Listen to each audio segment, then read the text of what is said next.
Welcome to the Insight Myanmar podcast. Before we get into today's show, I wanted to let you know that we have a lot more written and video content on our website. If you haven't visited it yet, we invite you to take a look at www.insightmyanmar.org. In addition to complete information about all of our past episodes, there's also a variety of blogs, books, and videos to check out, and you can also sign up for our regular newsletter. But for now, enjoy what follows, and remember, sharing is caring.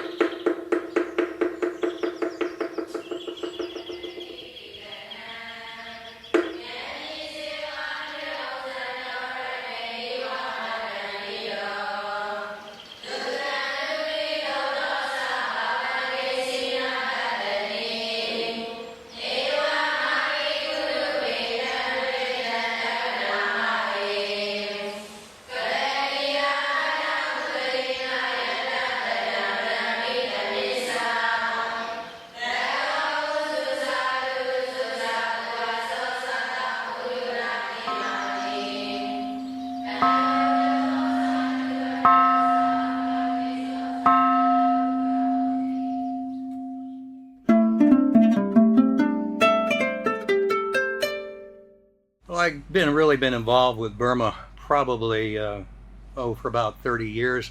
My first visit there was really in 1990. Then over the next 10, 11 years, I visited about 5 times. Burma was sort of off the beaten path. You know, I've gone to other countries, Uzbekistan, Mongolia, and it was one of those countries that was less traveled by tourists. And my first visit there was constrained in 1990. I don't remember whether it was 1 week, 10 days, or 14 days. And during that period of time, pretty well stayed in Rangoon. I didn't run into any foreigners there at that point in time. Then I went back in 92. That time I ventured a little bit further out, went up to Bagan. And the same thing happened. Didn't really run into any tourists there. My wife was a redhead. And she was a subject of great concern because of the red hair. They had not seen people with red hair before. Then my third trip, which was really the subject of this topic here. Then I had a fourth trip. That fourth trip had to do with an anthropological expedition up to Mogo, trying to deal with, find evidence of early primates. And then my last trip was in 2001, where I did a spiritual quest dealing with the weikza. And then after that, I didn't visit a country, maybe for about 10 more years until 2013. And 2014, it had changed so much, and as I said, there were a lot of suits and skirts there. And so it's almost like Bangkok. And so I really have not been into the country since April, I think, 2013, 2014. So your experience with Burma is really with the bad old days then? Yeah, exactly. Pre-tourist days, yeah. No T-shirts. Right. So you have a wealth of knowledge to pull from, a wealth of stories, and I know after reflecting on what you feel comfortable sharing and what you think would be interesting and safe fodder to put out there, you've landed on one particular story that you'd like to talk about during this session. So give us an introduction into what that story is. Yes. This story is about a group of soldiers from World War II. They were the Merrill's Marauders. Essentially what they were was a long-range penetration force, and they were used to go from India through northern Burma into Myitkyina to take the airfield. And I was very fortunate to be able to join that group on their tour. And so really what my talk is really about that. And during that, there's a number of incidents that happened. I was very fortunate through this to meet a lot of people there. A lot of them are not so good people, Ton Sui, Mong A, General Kim Newt, and the such like that, but also good people. These are some of the Kachin Rangers who fought the underground during the war, and then also too going with the veterans to these various locations and listening to their stories where they went back 50 years and recounted some of the incidences right there. So this is what the story is about. So to break it down for our listeners, just so there's no confusion, there's two different time iterations you're talking about. One is actually during World War II with Merrill's Marauders, which we'll get into who Merrill was and what his Marauders were doing. And then second is many years later, I believe it was 1995, when they're now veterans, they go back to Burma for a specific purpose, which we'll get into. So we want to make clear to listeners that these are two different time iterations that we're talking about. So perhaps we can set the scene first with World War II, and maybe you can open with describing in general terms what the Burma Front was for listeners that might not be so aware of what was going on in Burma during World War II, and then how Merrill fit into that and what this unit was doing. Okay. Essentially, during the war, most people think about Europe, to some degree North Africa, and then the Pacific. The forgotten theater of World War II was the China, Burma, India theater. It was forgotten in many ways. It was sort of the last one to really get resources and everything else. But because of that, there was a lot of innovations that came out of that environment there, because there was a lack of control. The first use of the helicopter was really in Burma. Flying supplies from Burma, from India into China, because the Japanese had cut off supplies moving from Rangoon up into China to support Chiang Kai-shek when he was fighting against the Japanese.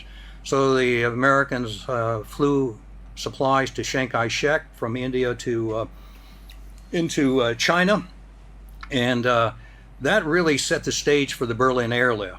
So they developed the expertise for that, and so they were able to supply Berlin with the supplies it needed when the Russians cut it off. The other innovation was the guerrilla force. You had various guerrilla forces up in northern Burma, both by the British and by the Americans, and they were very innovative in a lot of their work.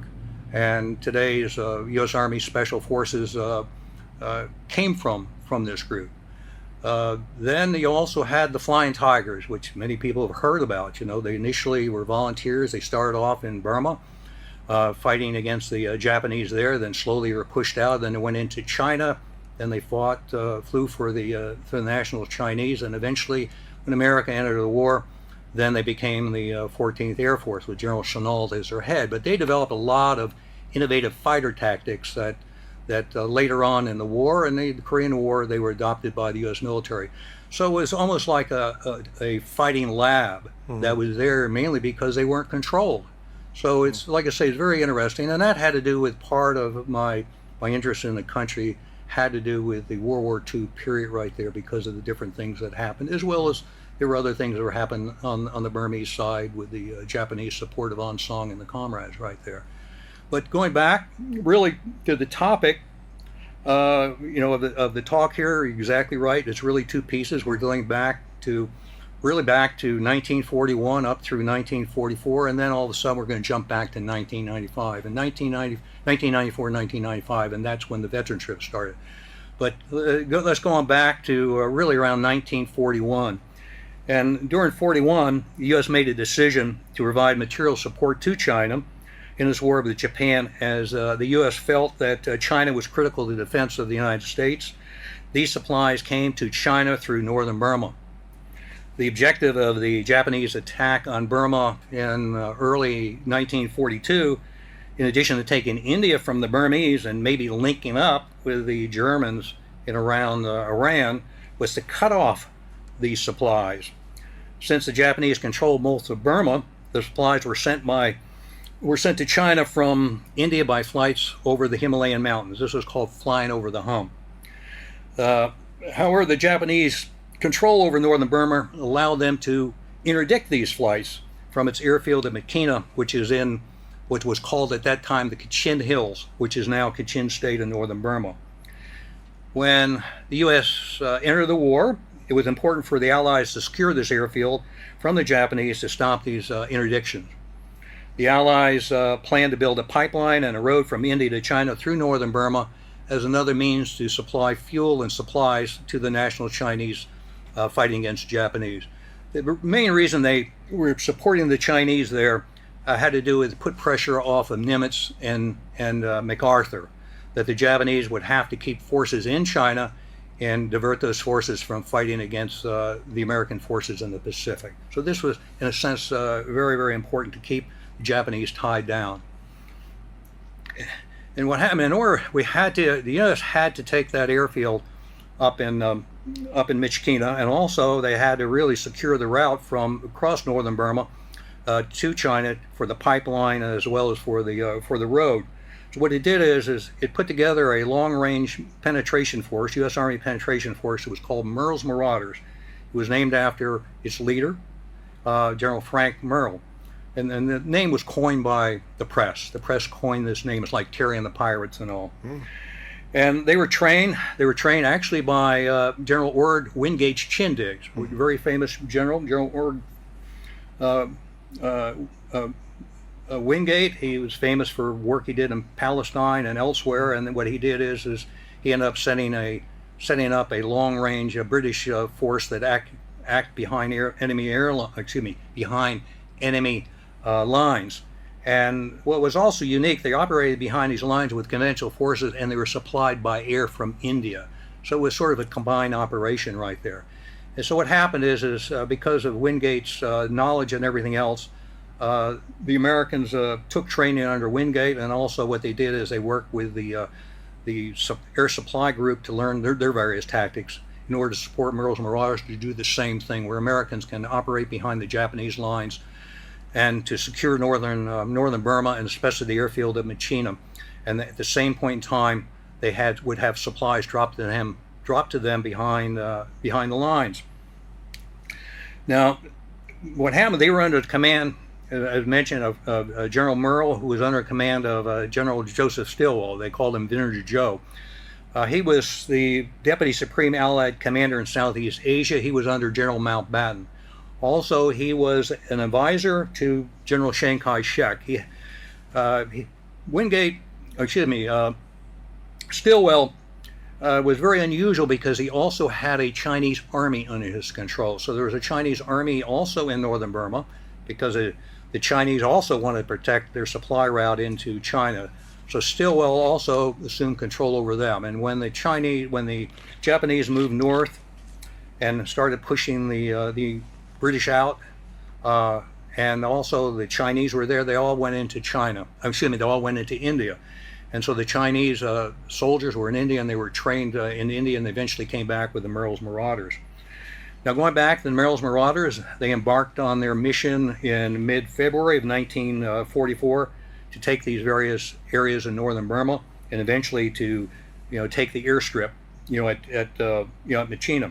They ended up taking that airstrip 3 months later in May 1944. Then they were tasked to take the city of Myitkyina. However, it was very difficult. It took them another few months until August in order to take the cities. The Japanese mounted heavy attacks on the airfield and made it very difficult for them just to completely take the airfield and be out of the guns of the Japanese. And eventually they took the city of Myitkyina.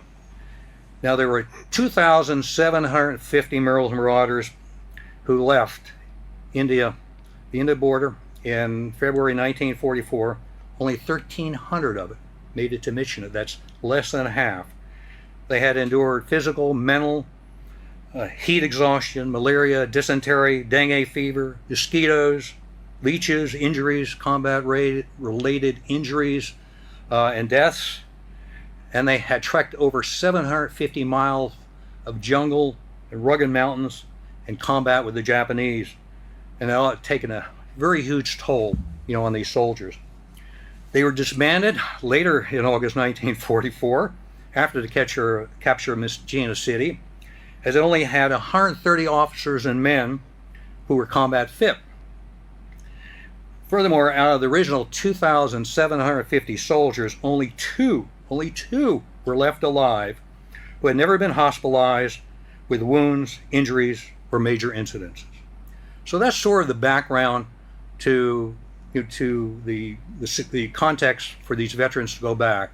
And what you did is, among the veterans there, you had the soldiers there, you had mule skinners, because they carried their own supplies in, so they used mules. So these mules went all the way from India all the way into Myitkyina. A lot of the mule skinners were from Kentucky and Tennessee. You also had second-generation Japanese, Nisei, there. They were recruited out of internment camps, and some of them went into Europe. One of the famous units, I don't remember what it was, I think it was 442nd Infantry, which was Japanese that fought in Europe, but other ones were assigned to the Pacific Theater, and among the groups they were assigned to was to Merrill's Marauders. And then also you had the air crew. You had a group that flew out of India. They flew C-47s, and they dropped supplies periodically to the Merrill's Marauders as they continued their march across northern Burma into Myitkyina. So these were the people who wanted to go back to Burma. They had not been back to Burma since the war, since the end of the war, really, well, many of them since 1944 because of their injuries and everything else. Also, at that point in time, and up to 1995, to my knowledge, no American veterans were allowed to ever visit Myitkyina. It was a closed city. Also, it was also closed to many Americans at the embassy, especially the DEA and the military officials. So when we went up to Myitkyina, the people were very surprised to see Americans up there. Now, the story really starts sort of a convergence of really three events. During the Second War, my father was a pilot with the 8th Air Force, and in my town they had a Veterans Association for the 8th Air Force. And I would go to some of their meetings, and they had presentations by people from different aspects of the Second War. And one of the people who was there was a Jim Fletcher. Now, Jim went into Burma in 1942. He ran a guerrilla group up there in the north with Kachins. They're called the famous Kachin Rangers. And if you go to the American Embassy in Rangoon on University Avenue, you go into the compound, you're going to see a Kachin Ranger there, the statue of Kachin Ranger there. Now, he went in 42. He operated, with the Kachin Rangers, operating behind enemy lines with sabotage and everything else, rescuing flyers who may have been shot down from flying over the hump. But also, he ended up supporting Merrill's Marauders as they were moving in from February 1944 until the city of Myitkyina was taken in August, right there. So his guerrilla force helped support them. So after the presentation, I stopped Jim and I mentioned to him that I'd been to Burma twice and everything else, and we chatted about things. We saw some things in common. I had a little bit of history of the area. And what Jim did, he invited me to go to the meetings of the veterans of the China-Burma India Theater. This was called the China-Burma India Theater Veterans Association. So I ended up going to these meetings over a period of time. The second event had to do with a reporter for the Atlanta Journal-Constitution. His name was Ron March. Now, Ron had run a article in October 1987 about a missing in action U.S. aircraft that was found by the Kachin Independence Organization. And they say they recovered bone fragments and dog tags, and they even had the names from the dog tags. There was a Lieutenant Wilson and Lieutenant Beeler, and what they were looking for is trying to get some publicity through Ron in order to get the U.S. government to engage with them. Anyway, Ron knew Jim because he had also attended the China-Burma Indian Veterans Association's meeting, and tried to get some background from Jim because Jim had worked with the Kachin up there, and also he knew the leaders of the Kachin Independence Army, the Kachin Independence Organization and Army up there. So Jim provided some background. Then the third event happened, in the fall of 1994.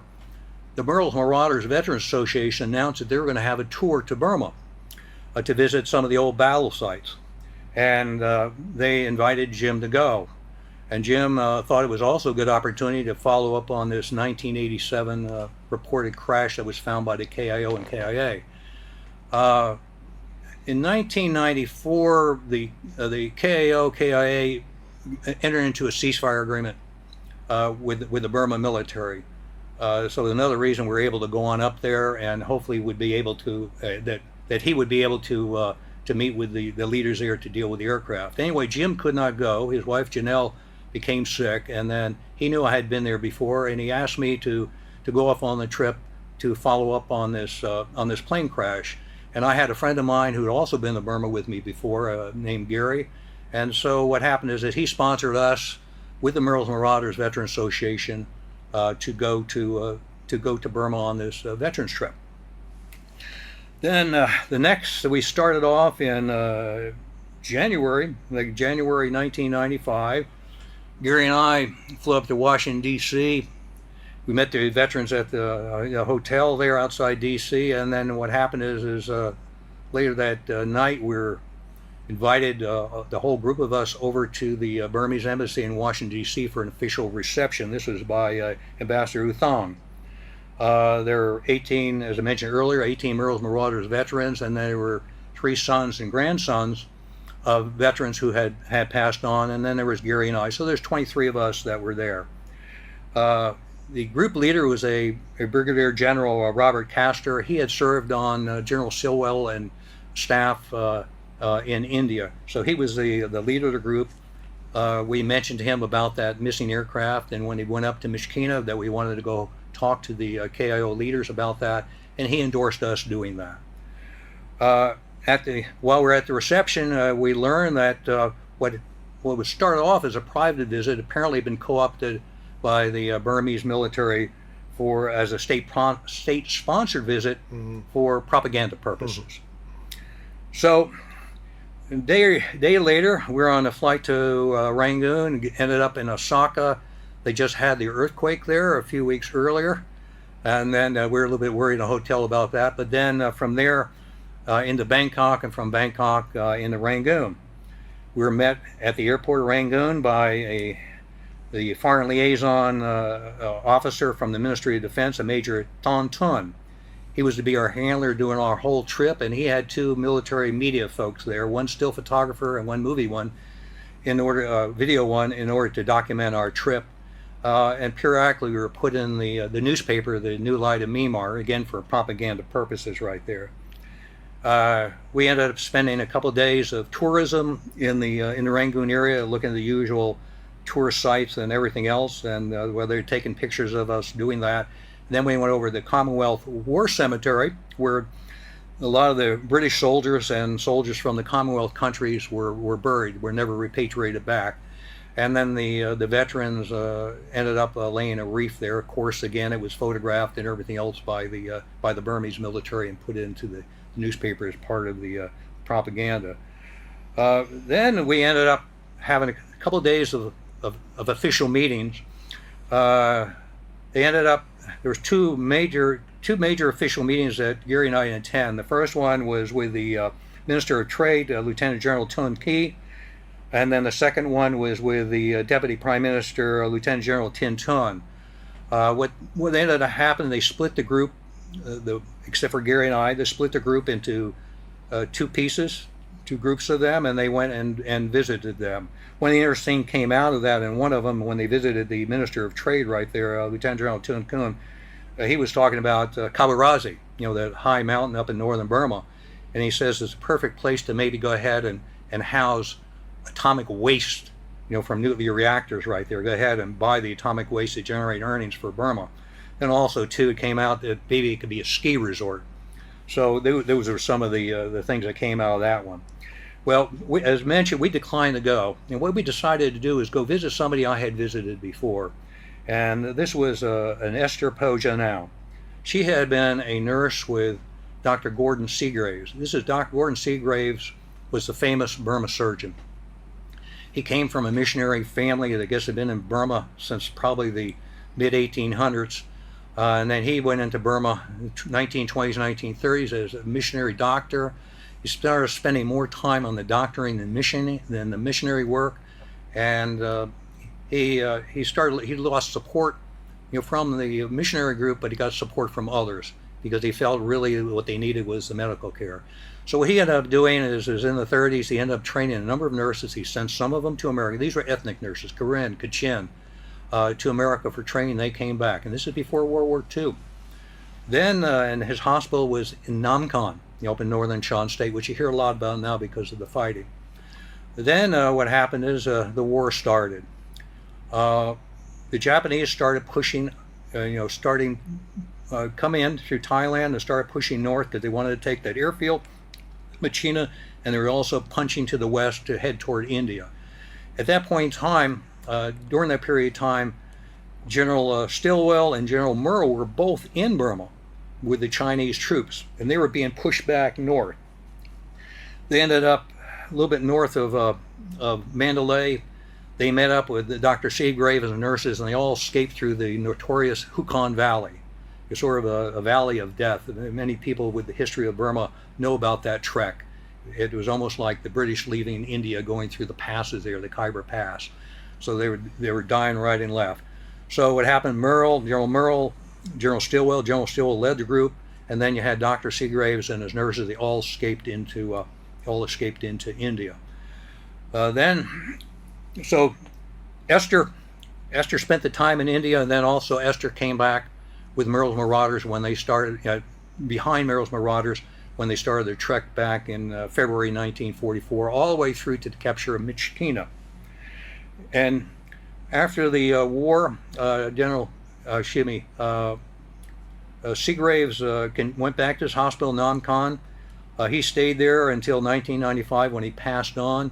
Esther stayed at the hospital. It was nationalized by the government there in 1965, and she stayed with them, until 1981 and retired. Unfortunately, her pension from the Burmese government only went from 1965 to 1981. The Burmese government refused to compensate her for those early years prior to World War II.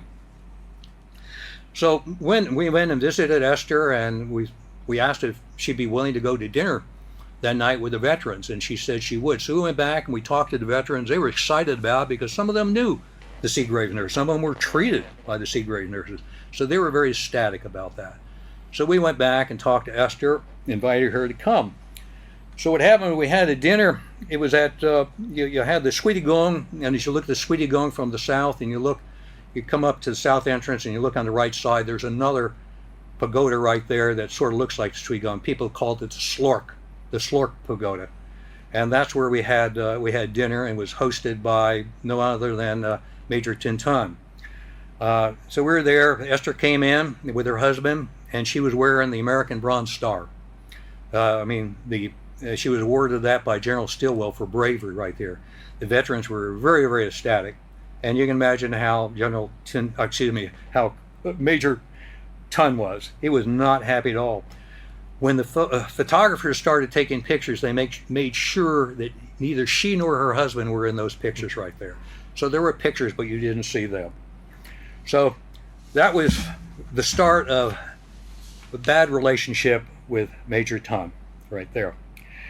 Then we went the next night, or next evening, we were invited to go over to the house of the U.S. military attaché, Lieutenant Colonel Lee. While we were there was people from embassy, people from not only Rangoon but also from our embassy in Bangkok. But also there was a sort of a high-ranking officer from Defense Services Intelligence. He was probably number 3-1 under Kim Newt, and then you had Joe Win. You had Joe Win. I think he was number 2, and then you had Colonel Joe Then. And I approached Joe Then because essentially he was really overseeing this whole trip. So I approached him and I mentioned to him about this whole thing with wanting to meet these KIO leaders up in Myitkyina to talk about this 1987 aircraft. He said that this was just propaganda by the KIO. They didn't find anything, and sort of repeated that this was just a propaganda thing. They just wanted contact with the U.S. government. There was really nothing there. Then what he did is, however, he agreed. He says, fine, when you're up there, up in Myitkyina, since we have the ceasefire agreement, we'll go ahead and set you up to meet with these leaders to talk about that. Then he surprised us. He said the Burma Army found its own U.S. military aircraft, and this was from 1991. And what they did is they were actually looking for the 1987 aircraft, is what they were doing. The patrol was up there. It was in the air. It was doing operations against the KO and KIA, and at the point in time, they're in the general area where the 1987 aircraft was last spotted. So they were told to also be on the lookout for anything that would indicate a crashed U.S. aircraft up there. Apparently, what happened is when Ron wrote this article about that 1987 aircraft, it was read by some of the relatives of the people who were missing in action. And what they did is they put pressure on some U.S. congressmen, who put pressure on the State Department, who put pressure on the U.S. Embassy in Rangoon, who then contacted the Burmese military to look into the whole affair right there. I think the U.S. government was going through all the motions and everything else and really didn't expect anything but just keep the people happy. So that was a reason why, the patrol went out there. Again, they were out there in the area on patrol against the Kachin Independence Army, but at the same point in time in the area right there. Anyway, what happened is they found the plane. And what they found in the plane was interesting. They found bone fragments. They found bone fragments. They found dog tags, airplane parts, weapons parts, all kinds of things that you associate with a plane crash. They were in a remote area, so all they were able to do is carry back what they could pack out. And that was bone fragments. They brought dog tags, all the dog tags they could find right there, had some weapon parts and some aircraft parts, and they brought them back. And what happens is they contacted the U.S. Embassy about that shortly afterwards, and heard nothing back from the U.S. Embassy. So what happened is and said they wanted to return them. They wanted to return all this stuff, work with the U.S. government to go back on that site and further excavate it. So then I broke away from Colonel Thin. I went up to Colonel Lee. This is our U.S. guy. And I mentioned it to him. And he says, all they want is recognition. He says, tell them to drop the duffel bag full of the parts, or whatever they found, the bone fragments, and the dog tag. Tell them to drop them off in a duffel bag, at the embassy there. We're not going to give any credit to them. Again, this was that period of time where what happened is U.S. was 100% all in with Aung San Suu Kyi. So they didn't do anything at all to give credit, even though we're dealing with the return of American dead. And what happened was I went back to Colonel Thin, and he was upset. He said, now you see what I'm putting up with. He says, you folks, you go to Korea, you talk to the North Koreans, and you work with them, you get the remains, you have the big ceremony at the airport and everything else. Then you go do the same thing with the Vietnamese. You do the same thing with the Lao. These are the people who killed your people. We didn't kill your people. And all we want you to do is respectfully take these remains, have a ceremony at the airport, and that's all we want, done. And which to me sounded very reasonable, and didn't look like the U.S. government really cared about. So what I and Gary did, we talked to Colonel Thin, said, all right, the next time we're in Rangoon, when we finish the trip up in Myitkyina, come back down here, give us something that we can work with when we come back to the States. And he ended up agreeing to do that. Now, the other thing that happened while we were in the discussion, we went off to the side, one of the side rooms at Colonel Lee's residence right there, to talk to Colonel Thin. What happened is the door opened up, and here was, the military attaché from Rangoon, and a couple of them from Bangkok, sort of coming in trying to overhear our conversation. And it was a private conversation, and probably going, who are these guys talking to? And they're not even veterans, because the other thing was, we had no association with Merrill and Marauders. You had the actual soldiers and the grandson and sons of them. The people of Merrill and Marauders didn't even know who we were, but somehow Fletcher got us hooked up to the group. So they didn't know anything about us. So here they are, these two fellows that nobody knows anything about, is talking with the number 3 guy in Burmese military intelligence. So they're wondering what we're talking about. And so I ended up getting up and telling them that there's private conversation and leave. I think they're very shocked about that. Colonel Thin was impressed with that, though. So I think they felt that we were DEA. The reason they felt we were DEA, Drug Enforcement Agency, was because Colonel Thin was also responsible for the drug program, dealing with drug eradication, working with the armed groups and all, trying to get them crop substitution and such like that. and also the DA probably had a better working relationship with the Burmese government than either the U.S. State Department or even the CIA. And so those folks were very jealous of the DA. So given our age and everything else, because I was 20 years younger than the folks there on the trip, the feeling was that we're, by the U.S., that we're DEA. This is essentially, we heard back from Grace that there was some talk later on there that we were maybe DIA. So then we ended up getting bused up to Bagan. We did the regular tourism, and Ton was there with us with his media guys. Grace really conducted the tour, saw the usual stuff they'd gone. I'd been there already twice already. And what I did is Gary and I broke away, and I went to Nupagan, as some folks had been there. They had Opagan, Nupagan, and they relocated the people from Opagan to Nupagan and made the Opagan the tourist center. And I met on a previous trip, my wife had gotten sick, and we visited a doctor in Nupagan. Very interesting doctor. He was Indian Burmese. He had been in Singapore with the Indian Army, and then the Japanese took Singapore, and he was captured, and he was sent to a POW camp in Thailand, right on the border there. So we ended up talking to him and told him about our group, invited him to come on over to meet the veterans. So we brought him on over there. He got along with the veterans, but Colonel Ton was not happy again because we interfered with things again. So then we were bused up to Mandalay. We did the usual tourism with the Maha Muni and the such like that, up on Mandalay Hill, with Grace and all. And then just before dinner, we're at a hotel up there, and across the tracks was a market. So Gary and I headed on the market and looking at some stuff. We ran into two photojournalists who were going up to Mogong. And they asked why we were there. We mentioned with the this veterans group. And we were going up to visit the old battlefield up in Myitkyina. And they said, we'd like to come and talk to them.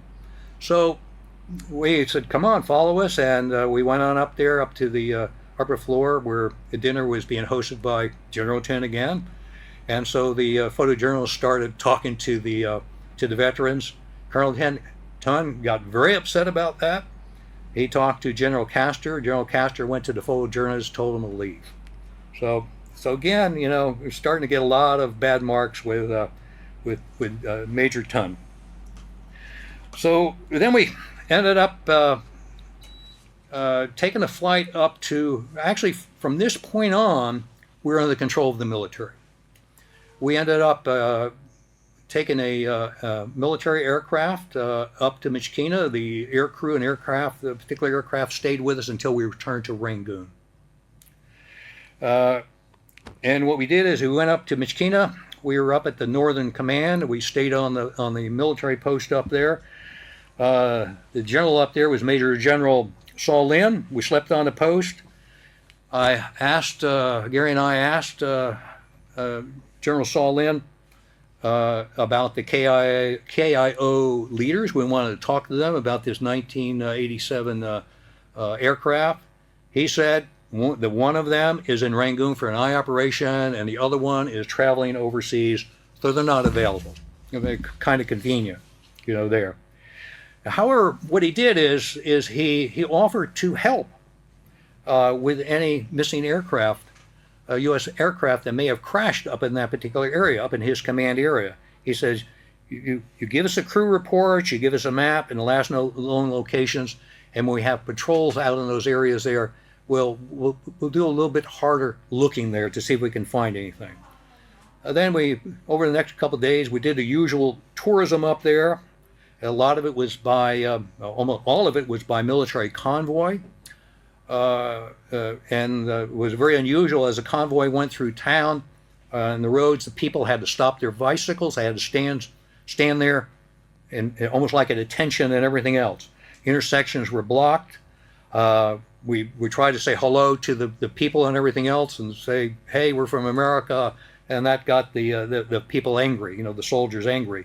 We did the usual boat on the Irrawaddy where the two rivers converge and all that, was try to keep us away from everybody. Then did the famous mountain, Jumbung Mountain, and then went over to Kachin Theological College. They were very, very happy to see us, actually ecstatic to see us. The military was not happy that they were happy to see us, and they got us out of there very quickly in about 30 minutes. Then they wanted to end the tour. They wanted to send us back to Rangoon. The veterans got very upset about it because the point of the tour was to go to the airfield at Myitkyina. That was the whole point of the tour. So the veterans, what they ended up, they took a stand and said, no way, we're not going to do that. And of course, the Burmese military was caught in between a rock and a hard place because this is a propaganda thing. This would not look very good when the veterans on a state-sponsored visit saying that they were prevented from the objective of their trip. So what happened is they relented. They actually had no choice. And then what we did is we went off to the airfield. It was the airfield that they took in May 1944, and horrendous time, almost 3 months under daily bombardment by the Japanese. And also there was Esther Poe and her Dr. Seagrave's unit. So what happened, we got to the airfield, the veterans broke away in ones and twos, looking for remembrances of the time that they were fighting and everything else. And Gary and I went off with some of them and getting some first-hand accounts of some of the incidents that happened thereabout. I can remember one that had to do with their 30 caliber machine gun, water cooled, run out of water, and they're passing canteen cups around to get urine to put into the machine gun in order to keep firing. Aircraft landed on the airfield, didn't even slow down. The soldiers had to jump out so the aircraft could take off again. So it was a very, very terrible, terrible fight. And again, these are soldiers who had trekked 750 kilometers through jungle and through rugged mountains and all, and they were asked to hold this airfield. As I mentioned, just barely over 1,000 of them made it there, so they were worn out. And on this point, any of y'all like movies and learn more about Merrill's Marauders, there's a movie that came out in 1965 named Merrill's Marauders, and with Jeff Chandler, I think, as the actor. It's a really good portrayal of that whole trek, from India to the airfield at Myitkyina. It didn't go very much into the fight at Myitkyina, but through the struggles in northern Burma right there. And also, we're at the airfield, we met some of the Kachin Rangers. These are the Kachin who fought in the guerrilla groups to support the Allies up there. And some folks familiar with Burma, some of the Kachin Rangers, the very young ones, formed the core of the Kachin Independence Organization, Kachin Independence Army there. Then also we visited the site where Dr. Seagraves and his Seagraves nurses set up a field hospital site to support the Merrill's Marauders during the siege at the airfield and the taking of Myitkyina. Then we flew out the next day for a day trip to Bama. We visited with the tactical area commander and did some local tourism, and then went on and flew out that same day into Lashio. We spent a couple days in Lashio, again under control of the military there, slept on the post. This was the northeastern northeastern or Triangle Command, and this was under Major General Ong Jaw. Each of us had, when we ventured off the post in a group, we each had our own bodyguards. What they told us, I don't well know if this is true, they told us that they felt that there was threats against us to embarrass the Burmese military by Kun Sa. And again, I don't know if that's true, but we had our own bodyguards. Also, too, whether we were in the marketplace, we went off to hot springs, again, the bodyguards were with us. Then on our last, we did the usual tourism and everything else, as I mentioned, with the hot springs, the markets, and the such like that. Then we had a performance on the last day on the military post right there, and they had Sean and Lisu and different performers with cultural performance, and they had a couple of Kachin that came out, and they had the Burmese swords called the Da, D-H-A, and they did a performance with the Da, and I was familiar with the Da from other experiences right there. And then when they went off stage and went into the background, Gary and I went back there with them, and they showed us some of the techniques with the Da. And I've had experience with the Da too, with the Burmese martial arts. So I also showed some what I knew with the Da. So we had a very good exchange. Then all of a sudden, Major Ton noticed we weren't there. So we sent a soldier to come and get us, fetch us, to bring us back. We told him we weren't interested in going back. You know, we're enjoying ourselves here, exchanging techniques and all with the Kachin.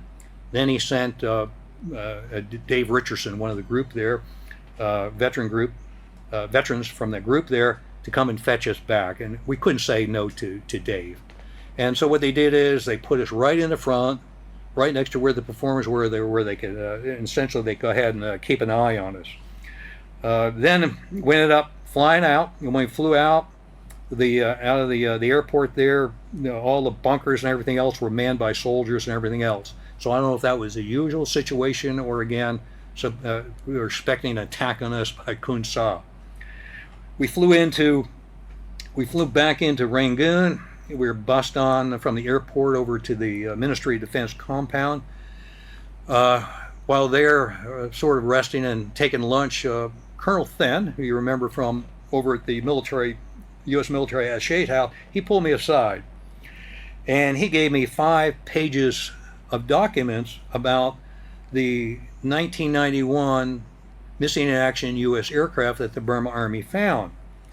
And in there, it mentioned that it was found in late July 1991 near Lake Andalji in Kachin State between the Chinwood and Irrawaddy River. And what they did is it was a very remote area, and then what they were able to do is carry out some again, bone fragments and dog tags and aircraft parts and weapons parts right there. Those parts were brought back to Rangoon and were subject to forensic examination. The bone fragments were determined to be from Occidentals, the aircraft parts from a C-47, and then the dog tags. You look at the dog tags, they were real dog tags. They were photographs of dog tags, and they were listed there. You know, they typed out the listing on, but you could read it on the dog tags. And there were four names. There were four names on the dog tags. There's a pilot, Lieutenant Heiss, and there was Lieutenant Reynolds. Heiss was a pilot. Co-pilot was Lieutenant Heiss. You had a radio operator named Torbett, and an engineer, Corporal Leiden. All this information, again, this information was found, in July 1991, brought back to Rangoon, and then later in September 1991, just a few months later, this information was conveyed to the U.S. Charge d'Affaires at our embassy right there, for some type of follow-up on this thing. Nothing at all, completely quiet from the U.S. Embassy. Again, I think it's one of these things, they didn't want to give the Burmese military any type of credit. But again, these are American soldiers dead, who we always promise we never leave our people behind. But we will leave our people behind for politics, right there. Okay, so what happens is we finish with then, the veterans finish lunch, and then we had a meeting with General Kim Newt. He was the SLORC Secretary number 1, and he was head of Burmese military intelligence. And what he did is he sort of gave us a State of the Union with the rebels and all that stuff, with the ceasefire agreements, the fighting against the Karen, the fight at Manipur and the such like that. He gave us that. I had remembered him sort of overseeing the situation of the 4-Hs back in August 8th, 1988, where you had all those students who were murdered and everything else. And so I'm sitting there in the back listening to drone on, and I wanted to go over there and just choke the hell out of him. And I was hoping he couldn't read my mind.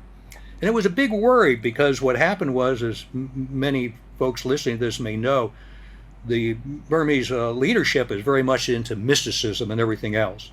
And they have their own bodaos. These are folks that do the connection between this present life and then some other dimension right there. And Kim Newt has his own bodao. And I was worried that somehow he may have some type of connection right there where he could read my mind. And if he was, I was dead meat. So anyway, we finished with him, and I didn't choke him. Luckily for me, I didn't choke him at all. And then we went into a ceremonial hall, and we had in there General Tonsway, who was head of the country, General Mongay, he was head of the military. Kim Newt was there, and then we had 5 other Burma Army generals here. And what they did is for the veterans and the sons and grandsons of veterans, they presented them with a Star of Liberation medal. Gary and I, since we weren't veterans, we didn't get that. Then they gave everybody a beret, a Burma Army beret. Gary and I got the beret though. So we had a photo opportunity with them outside, which was very memorable. And then we ended up flying to out to Thailand, then back to the States. Then, once we were back in the States, Gary and I jumped on this thing. Because again, we talked to Colonel Finn about this. He gave us this information. We felt duty-bound to follow up on it. So the first thing we did is contact the Burma desk at the U.S. State Department. And we wanted to work with them on this thing. They gave us a runaround. They said, oh, their relatives are dead and everything else, and we're dealing with missing in action and recoveries in Korea and in Vietnam and Laos and all. And also, we're not giving credit to the regime. This is what we're not going to do. Then we said, all right, let's go talk to the Air Force. And so we tried to deal with the Air Force, Maxwell Air Force Base in Alabama that kept the records. They were not cooperative. They wouldn't cooperate with us all. We wanted the crew reports, anything they had on any mission missing U.S. aircraft in northern Burma. Got nowhere. Then on our trip, there was a man named Leroy Fisher. Leroy Fisher was part of the air group that supported the Merrill's Marauders. They dropped supplies and everything else to Merrill's Marauders that were penetrating deeply behind Japanese lines. So we talked to him, and he ended up contacting a couple of veterans groups. One of them was the Hump Pilot Association. These were a group of veterans who flew over the Himalaya mountains and supplied the Chinese with supplies, but also they helped support the Merrill's Marauders and the Chindigs. And what they did is they were able to identify the aircraft. The name of the aircraft was the Phyllis High C, a C-47. So probably one of the crew members had a Phyllis in their family and named it, as they do in World War II. And it was flying out of Dinjan up in northeast India. There were 4 U.S. crewmen. There was 2 lieutenants, a pilot, James Heiss, co-pilot Fletcher Reynolds. There was a radio operator, Sergeant Roy Torbett, and engineer, Corporal Harry Lydon. But also, there was 3 British kickers on there. These British kickers were from the Chindigs, who was General Wingate's column. Because again, at the same time Merrill's Marauders was heading toward Myitkyina, just south of them, the British long-range penetration force, the Chindigs, were also coming in. And so the air cargo group was supporting both groups. And like I say, there are 3 kickers there. There was a Sergeant McGee and 2 privates, Edwards and Coopers.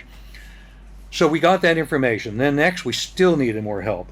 So Leroy contacted his congressman, very powerful congressman from Texas. Anyway, he ended up sort of kicking ass with the Air Force. We ended up getting crew reports, missing in action reports. We saw that mission for the Phyllis High C was to support one of the Wingate's columns that was operating south of Merrill's Marauders. And what they did is they were dropping medical supplies. After they dropped the medical supplies, they were lost. And this was in the end of June in 1944. And then what happened, what we were able to do is we found out some names of the next of kin. Then we contacted, Leroy contacted the Veterans Administration. And through that, we were only locate one of the relatives. And that was the wife of the radio operator, Harry Lydon. And what happened was she had remarried. Her husband did not know she had been married before. So she appreciated the information, but didn't really want to pursue it. We were hoping by getting the relatives involved that we can pressure the U.S. government to bring the remains home. And she was the only one they were able to contact, and she had a personal situation was very valid about that. Additionally, we had the 3 British kickers that were involved in this. So then we contacted the British Burma Star Organization. The British Burma Star Organization had to do with the veterans British veterans, 14th Army and the Chindigs, who had fought in Burma during the Second War. And we gave them the information they have so they can go ahead and follow up with the relatives there. Then what I did is, actually Gary and I did, we contacted the White House. This was President Clinton, who contacted his staff. What we wanted to do is get a Seagraves Nurses Day. You know, in America they have like Egg Growers Day, sort of like one day a year, only one time forever. You know, and the Corn Growers Day, and all we want to do is get a Seagraves Nurses Day to honor these nurses who took care of these Americans and went through them all this horrendous trek across northern Burma. And what happened is the Clinton administration refused to do that. They said that the Seagraves nurses were not Americans, so they could not name a day after them. Again, it was just one day during that 1 year. It wouldn't be that same day every year. They wouldn't do it. They said, again, they weren't part of a U.S. unit. They were, and it was documented in our request. They were a part of Dr. Seagraves' hospital unit, which that's what it was called, and it was under command of Lieutenant Colonel Gordon Seagraves. He was commissioned in the U.S. Medical Corps. However, nothing at all happened with respect to that. Then, what happened is heard nothing at all, from all that stuff. And then 2 years later, around the third week in December, I was back in Burma again to do a trip up to Mogo, and I stopped by the U.S. Embassy to find out if there's any news with respect to the 1991 missing aircraft recovery. They had a new military, attaché there, Colonel Don Moran, and he had heard about this from the previous colonel about the situation, and he said, that could have been my father up there, and I would want him recovered. And so what he ended up doing is he waited for the right Americans to come there to push the issue, because there were a lot of congressmen and that would visit there on different types of trips, mainly because of the Aung San Suu Kyi situation. Then the one person that came there was instrumental was John McCain. Senator John McCain, as many folks know, was a POW in North Korea. What Colonel Moran did is he got Senator McCain and General Kim Newt together. He put them together right there. Kim Newt, told him the whole story and everything else. McCain got back to the States and really pushed things back in the States. And a few months later, in December, matter of fact, 2 weeks before I got there, there was a ceremony at the government guest house. There where all the remains and artifacts and everything else were passed on over to the American charge d'affaires. The Marines were there as an honor guard and everything. So what the Burmese had requested, which was a very reasonable request, finally came to fruition, mainly through the efforts of Colonel Moran. The other interesting thing is he said, you're not going to believe this, but in the next room, before while you were here, there's a group in there who are from the U.S. military's Joint Task Force for POW Mission Action Accounting from the U.S. Embassy in Bangkok. And what they're here to do is to set up plans to go ahead and look for missing U.S. aircraft and crews up in northern Burma and work with Burmese military intelligence to do something like that. And what happened is they ended up starting in 1998 with that, and that actually went from 1998 until 1994. And what happened was, some of the listeners may recall that in 1994, General Kim Newt and his DSI group were rolled up. He was put under house arrest and everything else, and everything stopped with respect to the recovery of the remains right there. Now, one thing, sort of as a postscript to everything, it all started with this 1987 aircraft that the Kachins supposedly allegedly found. Well, during this period between 1998 and 2004, I'm not sure when, but what happened was they were recovered. There were recoveries of the site was found, and there were actual recoveries there. There were 3 air crew. There was a pilot, a co-pilot, and radio operator. A co-pilot, a Lieutenant Wilson, a flight officer, Malango, radio operator Beeler, and then there were 4 drop crews. And these were the droppers. And they were supporting Merrill's Marauders, is what they were. You had a Staff Sergeant Parker and 3 PFCs, a Moss, Ownby, and Jones. And they as mentioned, they were covered sometime between 1998 and 2004. And I have not heard anything as far as any more recoveries. The other thing too is 1998. There was a book put out by a woman named Chick Quinn. It was called The Aluminum Trail. At that point in time in 1998, she had sort of listed 700 military aircraft that were still missing in action in India, Burma, and Southwest China. Even today, they're found in some of these remote areas. In Northeast India, we have some American volunteers who have gone into those valleys and looked for them. And they've run into a lot of trouble from the Indians about this because of very sensitive with respect to the Chinese in the area right there. No help at all really from the American government there. It's all privately supported right there. So even in China, I can remember back in the early 2000s, Jim Fletcher mentioned to me that he was contacted with somebody who had found a crashed U.S. aircraft in China just across the border from Burma. So this was again in the early 2000s. So there's probably still other aircraft that are lost in this area from these flights that were supporting these army units that were going to northern Burma, and then also the flights that were going from India to China. I'll give you one incident. It reminded me of an incident. They were on one of these flights, one of the crew, one of the people who was on the tour with us, he was talking that Madam Cheng wanted to fly a piano from India that she had bought in Britain, got shipped to India, and wanted to fly it over into China, which really didn't make the people happy, the air crew happy about this thing. As many folks know, the Himalayas are pretty high, even over that area in northern Burma. And they've lost a lot of planes by just crashing into it. So what the story went is as they got near over the Himalaya mountains, they dropped her plane out. And they told, when they landed there in Kunming, they said that they were unable to get sufficient height to clear the mountains. So they dropped Madame Chang's piano on the mountain. Maybe sometime a Chinese PLA patrol or else KIA or even the Burma Army Patrol will find that piano.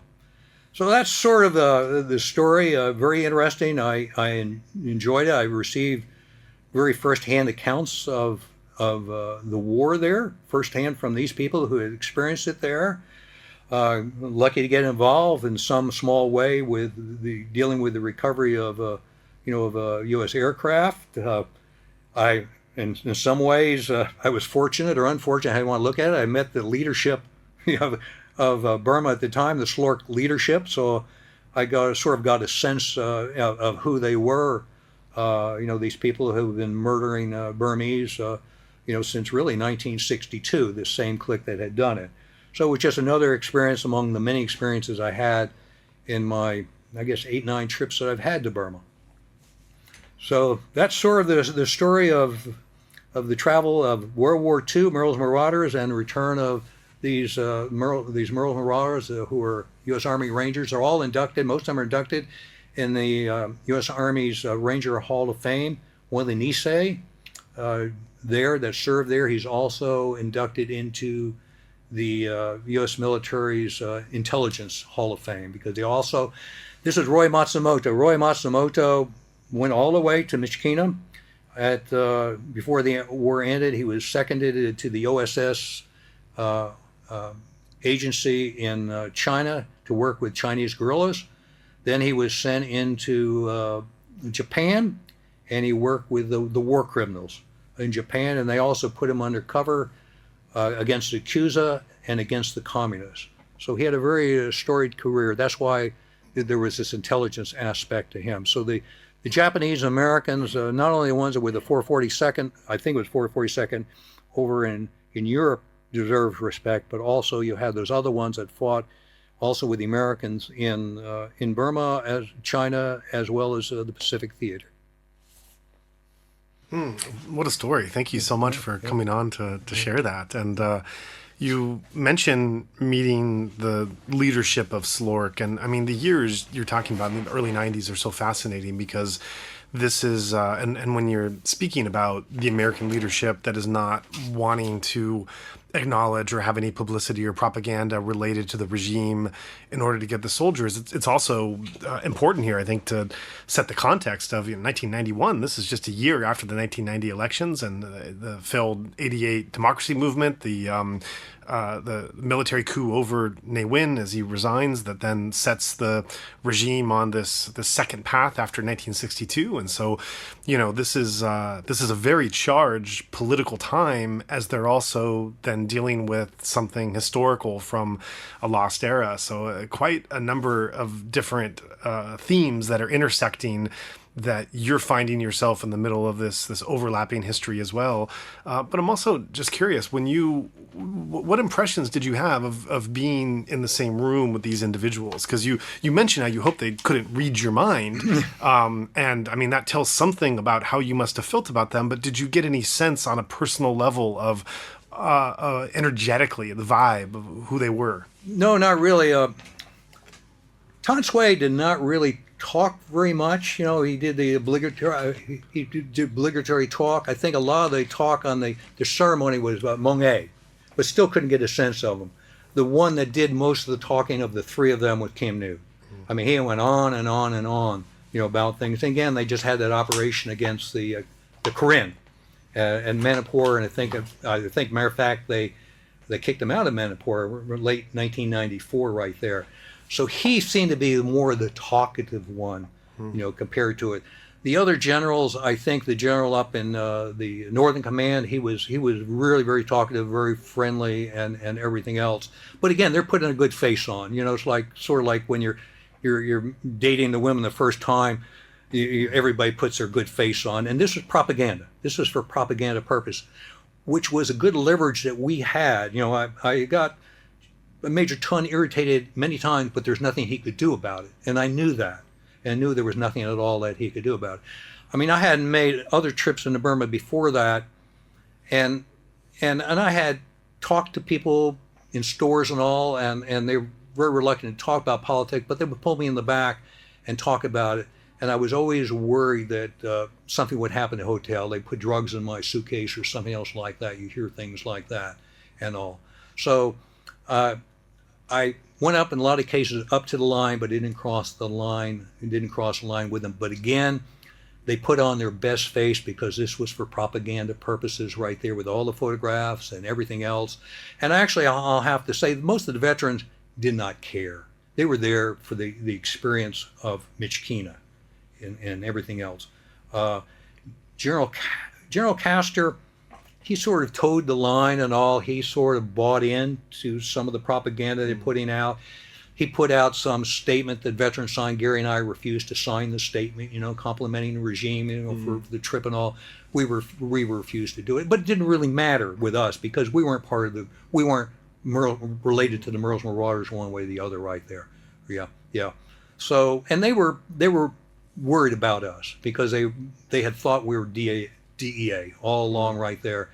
So a lot of cases they sort of kept a little bit of distance with us. As sort of an aside, without getting into it, by some chance I met General Kim Newt's Bodao, his mystical advisor, by one of my trips, by an incident. And when he got rolled up in 2004, his Bodao was all put in jail, with things. So this is the person that intermediates between the present environment, the present reality, and this reality on another dimension right there. That is sort of like a psychic that Kim Newt went to, right there. And it was sort of a meeting that was sort of unexpected right there. This was years later that happened right there. Yeah. It's also interesting to think that there's all these different groups you're having to navigate: the embassy officials, the American officials behind them, State Department in D.C., the new SLORC regime leaders, the ethnic leaders and armed forces, and then the veterans. And you're not in either of these groups. You're not a member of any of these groups, and yet you're being an intermediary. And in some sense, I guess that gives you a kind of freedom to be able to be this bridge and connective tissue, but in other ways it might remove you of certain kind of agency or access, because it's like, well, who are you trying to navigate and do all of this? Well, I don't know if it really. I think they tried to constrain our agency or access, but I had been there twice before. I mean, they put us at a hotel on the fringes of Rangoon, but that was not a problem. I knew how to get into Rangoon. I was very comfortable getting. I've been there twice before, and I had met a lot of people there. I knew Rangoon. I mean, the first time I was there, I spent 7 days in the city. I didn't go out. There was enough to see there, so I knew the city. And then again, I knew there was nothing they could do to me. See, that was the key thing. There was nothing they could do. We were a state visit, and there was absolutely nothing they can do. So I could really, skate on the lines there. But also it provided perspective, because on one side you had the Slork regime, or the military regime on one side. On the other side you had the democracy forces, and on the third side you had the ethnic forces right there. So it put a lot of that into context right there. I think really before that trip, I didn't really connect at all with the democracy forces or even the ethnic forces. And then I woke up a little bit to that as a result of the trip. That was my third trip there, and I think that one there is where I became a little bit more aware of the politics. Right, yeah. And you mentioned on a separate incident meeting the Bodao of Kin Yunt. Is there anything you could say about that? Well, it had to do with another trip, because maybe it's subject for another talk, but it had to do with the two strands of Buddhism in Burma. You have the conventional Buddhism, which has to do with the Dhamma, Vipassana, meditation, and rebirth. Then you have another path. It's called the weikza. Yeah. The weikza path. The weikza path, you prolong your life. You engage in concentration meditation to get into certain states in order to contact with other dimensions and all. And the book you follow is a book of purification. And the Bodao and other followers there, because he's part of the weikza group, they follow this path. This path can be either a good path or bad path, and many times the path is a bad path, that's over there. And anyway, I had a meeting with him. It was incidental, and what happened? And it's a story. I had gotten initiated into a weikza group, and I was given various artifacts as part of my initiation. One of them was the Dalong, which is an alchemic stone, which is silver and mercury. And I met the Bodao. I talked about my initiation ceremony into the weikza gang, and I mentioned that I had, that was given a Dalong, and I carried the Dalong with me all the time. And so what happened is he asked if he could question the Dalong. And then he sent somebody out, and they brought a woman in, and she held the Dalong, and then she went into a trance, and he started asking questions of what the Dalong. I won't go into the thing right there. So that was essentially my interaction with him, and he gave me some advice as far as furthering my journey on this weikza path, which is a path I'm on right now. I've been on now since 1997. Yeah. Fascinating, and definitely a reason to have you on back, if that could be another topic you open up to, and what different topics they are really.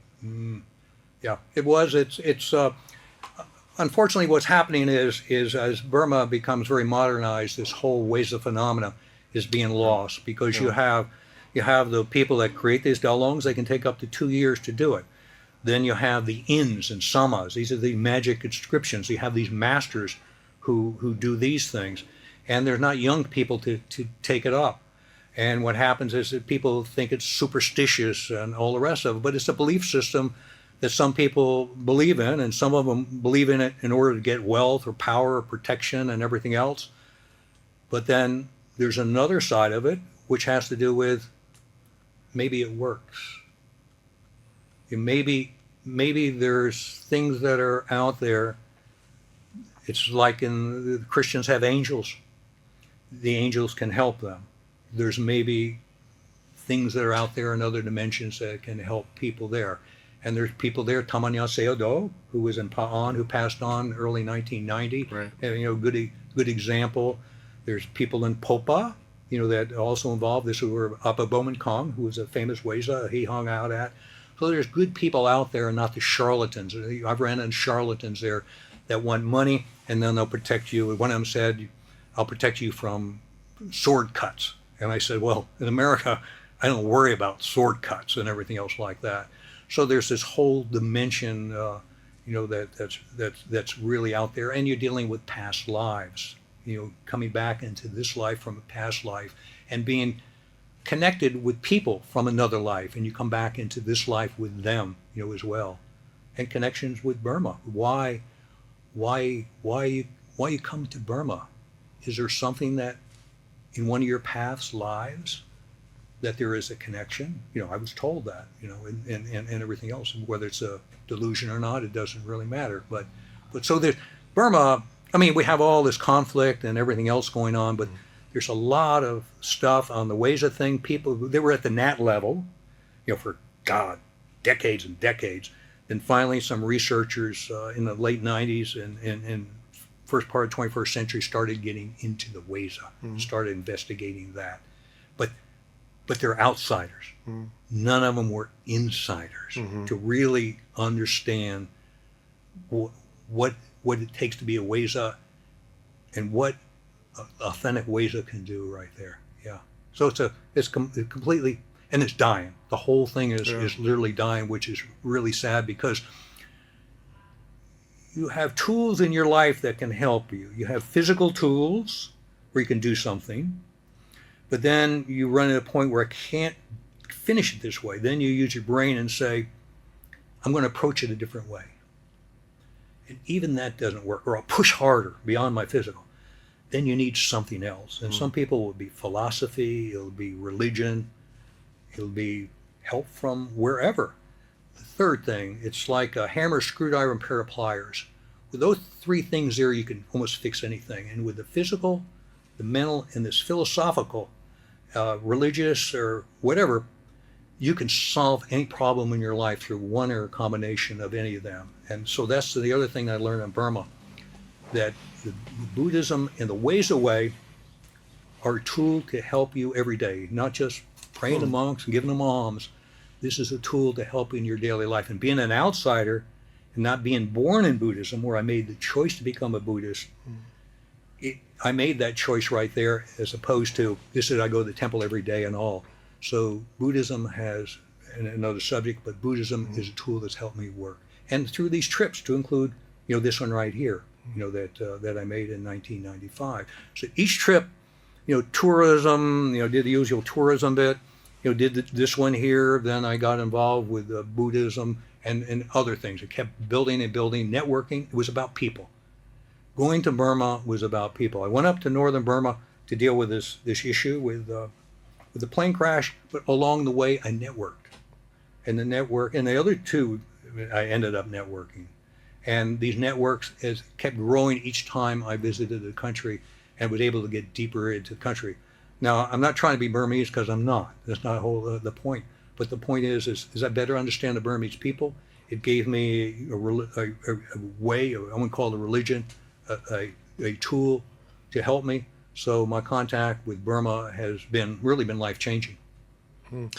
I'm fascinated by where these worlds come together, not just in your story, but my multi-decade relationship with Burma, something I've tried to imagine, understand. Part of what this platform is about is trying to tear down some of these artificial walls that I feel we build in the West, and as outsiders to Burma, where we try to segment and silo different Burmese information and look at, when it's actually operating in the country, you see that there's no real walls anywhere, that all of these things are just all flowing freely in ways that when you start to separate and segment them, to try to understand them better in an isolated way, you actually understand them worse, because you're biasing towards certain ways of understanding and not others. And so your story is quite remarkable in the sense that on one hand, you mentioned this involvement with World War II history, with a concern for veterans, and wanted to do right by that. There's a whole other part of your story that we can't go into and won't go into here, but just to talk about it in general terms, you have you have quite a deep understanding of the current conflict and the current actors in the conflict, to the extent that you're often consulted by rather important people and institutions for your knowledge and your expertise. And at the same time, you are also coming from a background of this Buddhism and weikza, and this very personal, not superficial exploration of theories and books and authors, but actually, as you have said many times just now, a life path, a life choice, whether it's you call it a spirituality, a religion, a belief system, a practice, but all these different worlds that are really coming together for you. And at this moment, and we can look at this moment, or we can look at other moments of conflict, but where there is conflict that's occurring, I think is very interesting to be able to look. You could look at it in socio-economic, historical terms, political, ethnic, religious, certainly geopolitical. Certainly you can look at it in all of those perspectives and understandings, and you do, and you're involved, and as you said, you definitely have some on the ground inside information of analysis and expertise there. And yet one can also look at it in other forces and fields, and protective powers, and Bodhas and weikza and other planes of existence, and kind of traditional Theravada Buddhist Vipassana meditation, samatha and jhana, and deep stages of concentration outside of that, weikza and animist, and other planes and magical powers, supernatural powers, and divining, and traveling into different worlds and planes of existence. And so it's really interesting to be able to talk to someone as you, who seems to have kind of a foot grounded in these, and experientially as well, in these different planes and modes of existence. And so as you're trying to understand the country, or understand the conflict, understand the peoples, to what degree are you relying on an understanding of, are you pulling on this background of this supernatural spiritual knowledge, and to what degree are you taking the worldly and the analytical and what you can study and talk to people, and where are you seeing that? And also, I don't want to, by asking this question, I don't want to pretend that I'm siloing this into, well, this is this category and this is this. I know that these categories are also interlocking and interacting and connected with each other. So it's not an either or, it's not a black or white. But to what degree are you calling upon these vastly different fields of knowledge that most people, just even in Burma, have just are more exposed to one side or the other? To what degree are you, when you're looking at your analysis and trying to understand what's going on, what has happened, what could happen, are you bringing in these very different fields and ways and modes to understand it yourself? Well, big question. I think that it's almost, you go back to, and again, I don't know very much about this, called dynamical systems theory. It's almost like acupuncture, that I have a problem here in my heart, and I push a point in my arm, and maybe in order to increase the flow of energy here. But because of that, what's happening over here with this? So you have these side effects there. And that's the issue with respect to Burma, because of very heterogeneous country with language and authenticity on and on and on. And you do something here to fix this problem, then all of a sudden this one comes out. It's sort of like, I got 5 jack-in-the-boxes and I put them all in, this one pops up again. So this is the thing, and it makes it very difficult. Where do you intervene, in this situation here to deal with this thing, make a choice, we're going to deal with this thing, but not cause a problem over here, and this is speaking, I'll give you an example here. I don't agree with this, but this is Aung San Suu Kyi. She dealt with the situation with the Rohingya very negatively. And she did that very negative because she wanted to get the votes of the Burmars. She went to the International Court of Justice. She wanted the Burmar vote. So she did things like that and all. So you're right, it's very complicated, but you have to see that, a lot of the actors, the whole thing with this mysticism it's part of who they are. Exactly. They believe it, dealing with Yeah. nines and things like that. Yeah. And all, and you had people maybe like Generation Wave, that was back in the 2010, 2012, earlier in that, we're playing around with doing ins and sama, the negative ones toward Ni Win and toward Ton Sui. It was part of their nonviolent struggle thing. Yeah. So what happens is when you're dealing with any regime, any place, you have to look at the whole picture right there to understand the whole body and where is the best place to intervene in the body right there and all.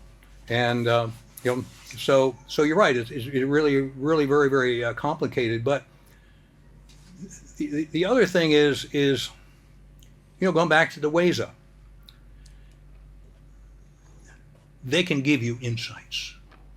The weikza know the situation in Burma. I mean, some of your listeners are going to say, this guy is crazy, man. No, go on. No, but you can get into meditative states. They have certain knowledge or give you certain insights you cannot get elsewhere. They can put pieces together, the connections together that you would not have. You're talking geopolitical. Anything, Yeah. anything at all. And they can put things together that you see things that you would not normally have seen right there. And it's not like you have certain information in your head and you're sleeping, all of a sudden it pulls together. This is completely something new that comes into your head there, from that. So I'm probably advertising for the weikza, but as any other animist, there's truth in the animism, and you can use it to complement your other religions right there. So that has helped me, make sense. And then too, you feel past life connections. I feel past life connections with the Ta'ang. The Ta'ang, and I feel I've been told in past life I was one of them. I was Ta'ang. And, died and born in a third world country, first world country, come and help my people. Wow. So again, that may be a delusion. But even as a delusion is not a bad delusion. If it is a delusion, I was really not Tong in a past life, I was not reborn in this life to help the Tong people. But if I'm helping the people, any of the people there, how can that be bad? Even if it's a delusion on something like that. So if you feel comfortable sharing, have you personally had experiences where you've had some interaction with a weikza or in a supernatural state with animus where you have gained information about Burma in some very analytical, methodical, geopolitical way through these higher meditative states? But there's been other things where I've pondered on something. How can I approach this thing? And all of a sudden, the answer comes to me, and it's a perspective that usually other people don't see. And it may not be a correct perspective, but it is a perspective on things that others may not see. Because you recently had this Burma Studies Conference right here, and it had to do with assemblages. And it had to do, instead of what was and what should be, is what is and what can be. And unfortunately, too much was on what was and what should be, what can be, what is and what can be. And that's what Lord Buddha says. You need to look at things today in order to deal skillfully with the future. And so I would say with the people there, any of the listeners there involved with politics or anything else with Burma, look at the way it is today. You get out of the box. With the thing, there is no box. This is a matrix. There is no box right there. Unhook yourself and look at a new way of approaching things inside the country and everything else. The past should be a guide, but it should not be the only road, to the solution of something else like that. And this is something that's opened up, and just open your mind up. When you meditate, meditation is a tool. You don't just sit there and be calm. That's selfish. You're selfish. You're helping yourself out. I'm concentration meditation. I'm nice and calm. I feel good. I sit on the mat, learn all this stuff happening in my body. How does anybody benefit by that? That your job is to prevent suffering. That when you do concentration meditation, how do you take it off the mat and help people? When you do Vipassana meditation, now all of a sudden you meet somebody. Do you feel all this stuff arise in you, the anger and all, and what you learned on the mat? Do you help? So there's these tools, and you got to get out of the boxes with meditation, get off the mat, but when you're on the mat, you let your thoughts slow down. You're not getting rid of them, and then let insight come in between the spaces. It's there if you let them, and you're not getting rid of them. But things come inside there. If you're awake in this state, wonderful information will come to you. Insights will come to you for anything, whether it's political or anything else like that. And again, this is like, say, my opinion and my experience, and I found it works for me. And if it's a delusion, it doesn't matter. It works. These are just a lot of different threads that are coming together in the Burma experience and your relationship with Burma. Do you feel that if you kind of tap under the surface, under the ground level of enough countries and enough societies, you're going to find a number of these kind of threads coming together and coinciding? Or do you think there's something about Burma that's just a little bit special or different or unusual? Well, that's very hard, there, because Burma is very unique because it has so many different ethnic groups, religions, languages, and everything else. And it was ministered separately, by the British. Each of the groups have their own agenda, political, economic, and social right there. The life of me, I don't know any other country in the world that's like that. But that's what makes it interesting. It's a very complex situation, which is interesting. But what happens is at the conference they said, "Oh, it's very complex." It is, but you can look, you can find a way to look at it and work your way a little bit through the complexity. In some cases, you have to fix part of the thing. Maybe part of it, I'll fix this. Put it off here and I don't worry about it.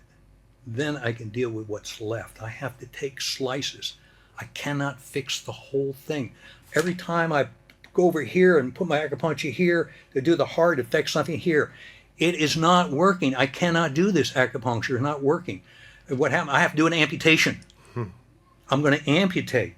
Now I have, in a sense, this problem, I can put it over here and it can take care of itself. Then I can deal with what's left. I almost have to slice pieces off of it there, and there's going to be pain. There's going to be pain. I cut this part off. There may be pain here, but they'll get over the pain, with respect to it. Yugoslavia dealt with this. They cut off. They broke the thing into pieces to deal with it. This is essentially what they did. But this is not a way people want to look at it. When I get into politics, you had Ma'u, Korean leader. She says, instead of talking about all this politics and writing stuff down, he says, let's sit down at the table and see if we want to live together. If we want to live together. If someone don't want to live together, okay. But we don't want to do that. We don't want to do something like that. And what you have is a country's a dysfunctional family. People don't want to recognize. They want to fix a dysfunctional family. It's dysfunctional. But the bottom line, that's what it is. It's dysfunctional. And the question is, can you fix a dysfunctional family, make it harmonious? Given all the agendas, the differences and all there, one would question that with something like that, and maybe this, one of the insights that certainly I've gotten is I question that, seriously question that, something like that the country is broken, and to me it will never get back together again as it was before. Humpty Dumpty fell off the wall, all the king's men, all the king's horses, all the INGOs and ASEAN and Westerners, Chinese, are not going to put it back together again the way it was. No. But they're going to try. They're going to do everything they try. They've been doing it for 70 years, and they're going to keep doing the same thing again. This is what they're going to do. And Western democracy model. Of course, Western countries have all these ethnic groups, have all of these languages, have conflict. So Switzerland, they have all the conflict. They have all these ethnic groups and all. So they do the study trips there. How do you learn anything in Switzerland with things like that? You've got to go to India. India has almost the same situation. But India is not Western, so it's not cool going to India. You know? So I don't know. I'm very, very pessimistic, on something like the country is rich. It has all kinds of riches and everything else, and the richest country with the poorest people in the world. Yeah. Is essentially is what it is, and it's sad. And it's sad to see that people spend years in a refugee camp, 20 years in a refugee camp, then to resell to a third world and to a first world country, and then after generation 2, the kids don't want to go back. They become part of that particular country. The culture gets lost there. Then the IDPs that nobody talks about. They talk about the refugees and all, but not the couple million IDPs, that are in the country right there. Then the CDMs and everything else.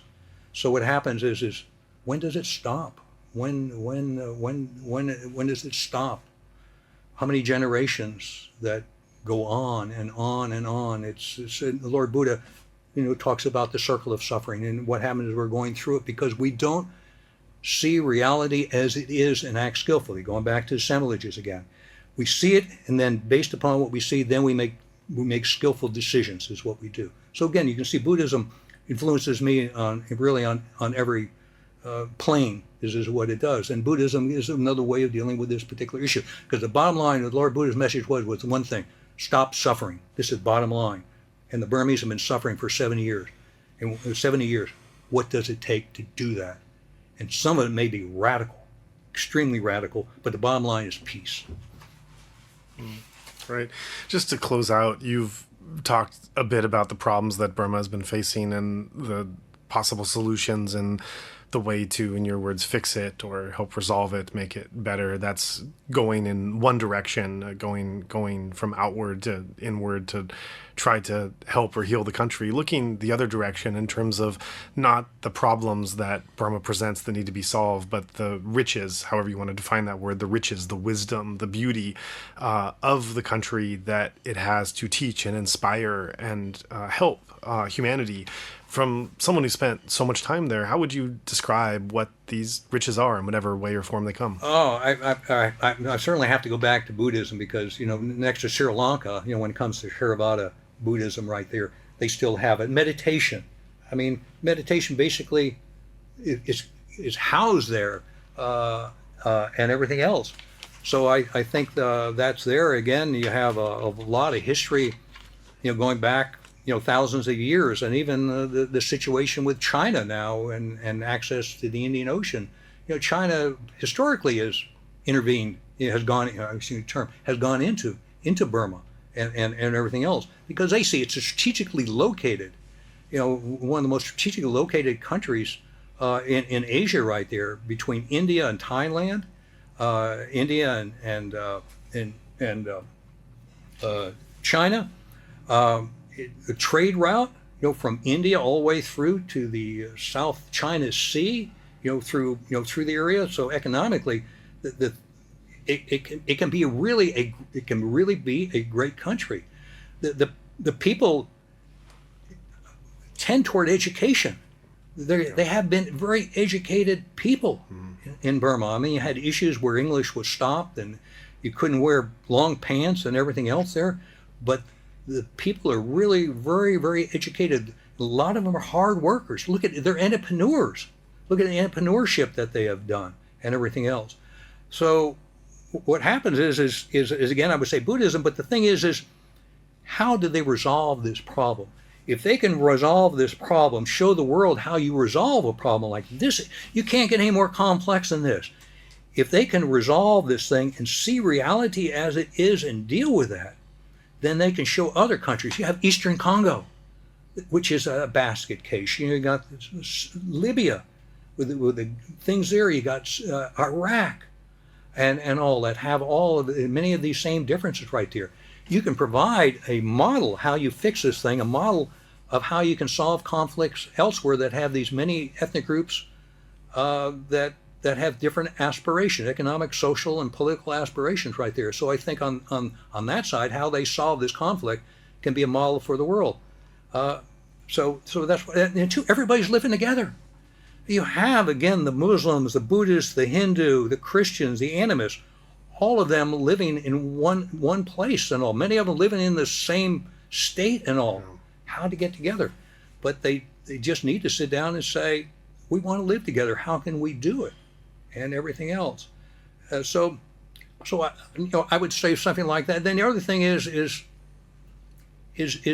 that there's a saying, and I don't know how it's true, if it's a myth or not, how women have always been in leadership in the country throughout history. I'm a little bit questioning that. You have somebody like Aung San Suu Kyi, she's up there because of her father. Sephora, she's a good leader, but a lot of it had to do with her father and all. So the question is, where are the women? That the conflict in Burma is between men. It's men trying, whether it's the Burma men through the NLD, it's a Burma military, it's ethnic group. It's three groups of men fighting each other for dominance, is what it is. In the end, the women will go back to wherever they were, back down here at the bottom, gender equality. And so the question is the Spring Revolution also for women? Should they now can they become equal at all? And certainly you saw in the CDM, the women were out there on the front lines. They didn't say, can I come out there? They just went out there and assumed leadership. Jal Sin, a good example, Angel, when she died in March 2021. Now what happens is they go into the jungle, and what happens is they're being held back, both by the men, but also by their, as Lord Buddha would say, by their conditioned mind. Our place is not on the front line. Jal Sin didn't say that. The other women did not say that. Now they were maybe city women, but you had city women in here. So then there's a question is, if we can bring true women into the leadership role, and I'm not talking about health and education, I'm talking about security sector and everything else, can that change things? Aung San Suu Kyi didn't change anything. She actually made things worse in many ways, from my particular opinion there. But we don't need these intellectual women who are sitting here in Thailand writing all this stuff and everything else. We need the revolutionary women who are in the jungle that are fighting out there, and all. Those are the ones, and the CDM ones that are back in the jungle that are fighting, not intellectualizing and having these conscience-raising meetings. That it's the ones that are who in the jungle. Those are the ones that need to be brought together. They are the leaders and all. Even though they don't have the master's degree and the PhDs, they should be the leaders right there, because they know what it is to bleed and die and suffer. And don't get me wrong, the ones here with the degrees and all, they've suffered a lot, but the other ones right there, they starting to assume men's roles. I'm equal to you. Here, all they do is talk about the gender equality. There, I want it, and I'm willing to put my life on the line for it. Here in Chiang Mai and other places, no, we're just going to talk about it. So I think that's the other thing that needs to change. The women need to get out of this education, the health, and all the rest of this stuff here, and get in the front lines as the CDM women did in the cities right there. So, maybe turn off some of your viewers there, but that's what my opinion. I'm very, very, as the Turkish PKK leader said, Aslan, we have to destroy the dominant male. Powerful words. Thank you so much. And really looking forward to being able to have continued conversation on your other past threads of involvement with Burma as that comes to light. See things as they really are, and then act with skillful action. Stop. You have colored glasses on through a conditioned mind, and you're making wrong decisions about Burma and everything else, and what or Myanmar. And so what you have to do is clear that conditioned mind and see things as they are, and deal with things right there. This should be the last generation. No more refugee camps, no more resettlements, no more IDPs, no more rapes, no more beatings, no more. As I say, enough. It didn't happen after 48. Grandfathers didn't do it. The fathers didn't do it. And what happens is they out there, they fight and they fight and fight. Nothing has changed because they haven't been serious about it. So is this generation going to be like their fathers and grandfathers? And what happened? More IDPs, more dead, more rape, more churches bombed, more people resettled? Are they going to be like that? And what happens if they're Buddhist? They're going to be reborn back into the same thing again. This is what Lord Buddha said. You're going to be reborn back in it. So you want to be reborn back in it after you escape to Thailand? You die and you're going to be born back into it? if you don't care about your children, what about you? And all. So what happens is people need to see things as they are, I would say that, and then deal with Burma as it exists, not as they want it to be. So that's how I'll leave it.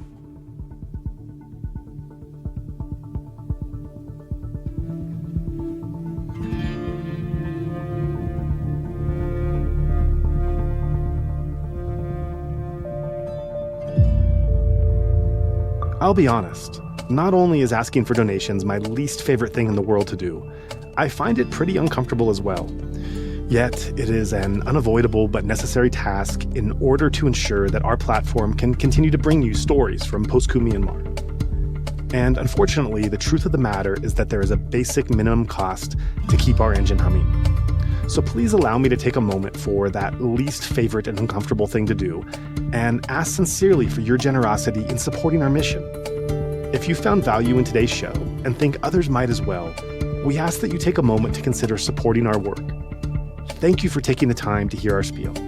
And with that, it's off to work on the next episode. If you would like to join in our mission to support those in Myanmar who are being impacted by the military coup, we welcome your contribution in any form, currency, or transfer method. Your donation will go on to support a wide range of humanitarian and media missions, aiding those local communities who need it most. Donations are directed to such causes as the Civil Disobedience Movement, CDM, families of deceased victims, internally displaced person IDP camps, food for impoverished communities, military defection campaigns, undercover journalists, refugee camps, monasteries and nunneries, education initiatives, the purchasing of protective equipment and medical supplies, COVID relief, and more. We also make sure that our donation fund supports a diverse range of religious and ethnic groups across the country. We invite you to visit our website to learn more about past projects, as well as upcoming needs.